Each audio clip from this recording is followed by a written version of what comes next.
श्री सच्चिदानंद सद्गुरु साईनाथ महाराज की. नमस्कार मित्रांनो, ओम साईराम. आजच्या व्हिडिओमध्ये मी तुम्हाला साई चरित्रातील पहिल्या अध्यायातील म्हणजेच मंगळाचरण या अध्यायामध्ये लेखक हेमाडपंत यांनी सांगितलेली साईबाबांची एक गोष्ट मी तुम्हाला माझ्या शब्दात सांगणार आहे. तर ऐका. एके दिवशी सकाळी बाबा दात घासून व तोंड धुवून दळण्यास बसले. बाबांनी एक सूप घेतलं व गव्हाच्या पोत्याजवळ गेले आणि त्यामध्ये मापावर माप भरून गहू सुपात काढून घेतले.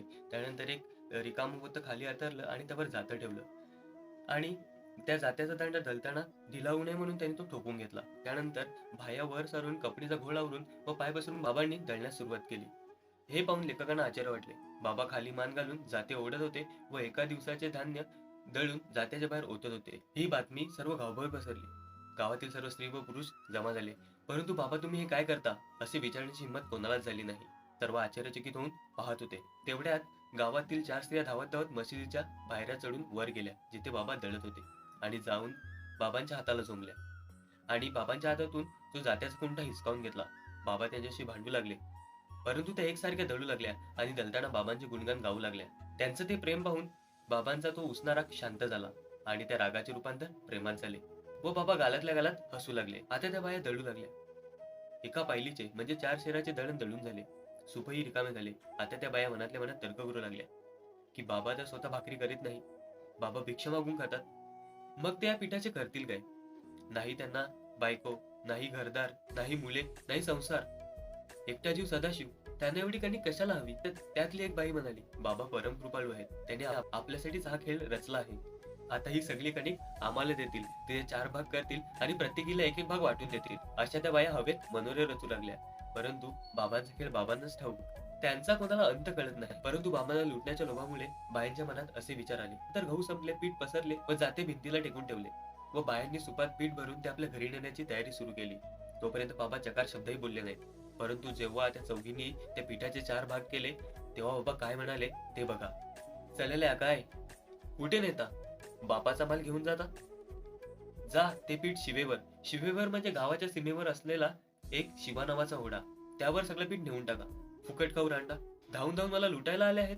माझे गहू काय तुमच्याकडून उसने घेतले होते, ज्याचे पीठ तुम्ही नेऊ पाहता? एकूण बाया मनात हिरमुसल्या, लोभापायी फजिती पावल्या, एकमेकीत गोष्टी करू लागल्या आणि लगेच शिवा ओढ्यावर गेल्या. आणि नंतर त्याचा परिणाम काय झाला ते पहा. तुम्हाला सुद्धा प्रश्न पडला असेल की बाबांनी असं का केलं असेल. सांगतो, ऐका. बाबांच्या कामाचा प्रारंभ कोणाला कळत नसे आणि त्याचं कारणही सुरुवातीला कोणाला कळत नसे, परंतु धीर धरल्यानंतर फळ प्राप्त होत असे. पुढे लेखकांनी लोकांना विचारले की बाबांनी असं का केलं, तेव्हा ते म्हणाले, असं करून बाबांनी संपूर्ण रोगराईला घालवले. ते गहू नव्हते तर महामारीची साथ होती. तिला धान्याप्रमाणे जात्यामध्ये हळूहळू भरडायला टाकले आणि तो भरोडा नेऊन शिवेवरच्या ओढ्यावर वरच्या वर टाकला. असो, अशा प्रकारे ओढ्याच्या काठावर पीठ टाकले आणि तिथून रोगराईला हावटी लागून महामारीचे वाईट दिवस संपले. असं हे न कळणारं बाबांचं कौशल्य होतं. गावात मरीची साथ होती, तिला साईनाथांनी असा तोडगा केला आणि रोगराईला आला लागून गावाला शांतता लाभली. लेखक म्हणतात, हा दळण्याचा देखावा पाहून माझ्या मनाला कौतुक वाटलं. तर मित्रांनो, तुम्हाला सुद्धा ही कथा ऐकून तुम्हाला सुद्धा कौतुक वाटलं असेल. हा तर फक्त एक दृष्टांत आहे. असे कितीतरी कथा, असे कितीतरी दृष्टांत आहेत ज्याची गणती आपण करू सुद्धा शकत नाही. त्याची गणती करणं अशक्य आहे. हा तर फक्त पहिला अध्याय होता. असं 53 अध्यायांचा अभ्यास करून मी त्यामध्ये घडलेल्या बाबांच्या दृष्टांत, लीला व कथा या सर्व तुमच्यापर्यंत आणण्याचा प्रयत्न करीन. कारण यामागे माझा एकच हेतू आहे की आपली महाराष्ट्रभूमी ही संतांची भूमी आहे. त्यामुळे आपल्या धर्माबद्दल, आपल्या संतांबद्दल, आपल्या देवांबद्दल व त्यांच्या लीलांबद्दल आपल्याला माहिती असणं आवश्यक आहे या काळात तरी. कारण हे कलियुग आहे. इथे माणूस चांगल्या गोष्टी सोडून वाईट गोष्टींच्या लवकर अधीन जातो. म्हणून हा माझा छोटासा प्रयत्न. तुम्हाला जर व्हिडिओ आवडले असेल तर आपल्या हक्काच्या चॅनलला सबस्क्राईब करा आणि व्हिडिओला लाईक करा. आणि ही व्हिडिओ आपल्या मित्रांसोबत किंवा मैत्रिणींसोबत शेअर करायला विसरू नका, कारण ती काळाची गरज आहे. हा पहिला अध्याय होता. असेच 53 अध्यायांचा व्हिडिओ मी तुमच्यापर्यंत घेऊन येत राहीन.